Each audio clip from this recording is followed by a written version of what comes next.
সপ্তাহ জুড়ে চলা বৃষ্টির ধারাবাহিকতায় দেশ জুড়ে এই বর্ষণমুখর পরিবেশ আর কতদিন বজায় থাকবে তা নিয়ে এখন সাধারণ মানুষের মনে ব্যাপক কৌতূহল। জনমনে উকি দেওয়া এমন প্রশ্নের মাঝেই নতুন তথ্য দিলেন আবহাওয়াবিদরা।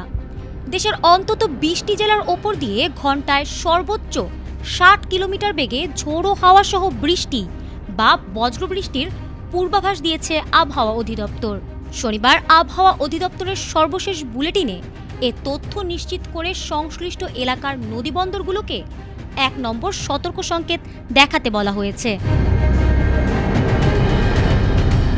আবহাওয়াবিদদের মতে লঘুচাপের বর্ধিতাংশ পশ্চিমবঙ্গ ও তৎসংলগ্ন এলাকায় অবস্থান করছে।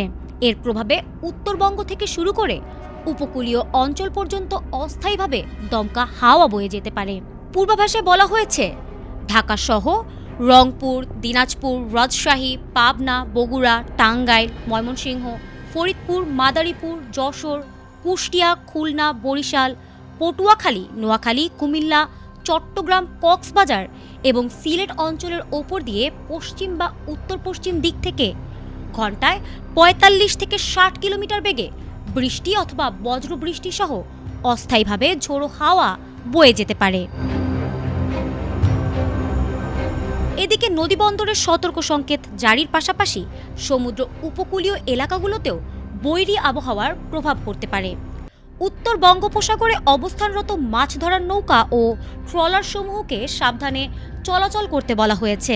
আবহাওয়া অফিস আরও জানিয়েছে, বৃষ্টির কারণে দিনের তাপমাত্রা কিছুটা হ্রাস পাওয়ায় জনজীবনে স্বস্তি ফিরলেও বজ্রবৃষ্টির সময় সবাইকে সতর্ক থাকার পরামর্শ দেওয়া হয়েছে। তবে টানা বৃষ্টিতে মাঠের ফসল নিয়ে বিপাকে পড়েছেন কৃষকরা। বিশেষ করে কাটা ধান ঘরে তোলা ও অন্যান্য মৌসুমি ফসলের সুরক্ষা নিশ্চিত করতে হিমশিম খেতে হচ্ছে তাদের। মূলত মৌসুমি বায়ুর সক্রিয়তা এবং কালবৈশাখী মৌসুমের প্রভাবে এই বৃষ্টিপাত অব্যাহত রয়েছে।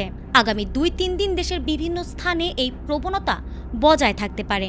বিশেষ করে বিকেলের দিকে মেঘের ঘনত্ব বেড়ে কালবৈশাখীর তীব্রতা বৃদ্ধির আশঙ্কাও উড়িয়ে দিচ্ছে না আবহাওয়া দপ্তর। ফারহানা হক, এটিএন বাংলা।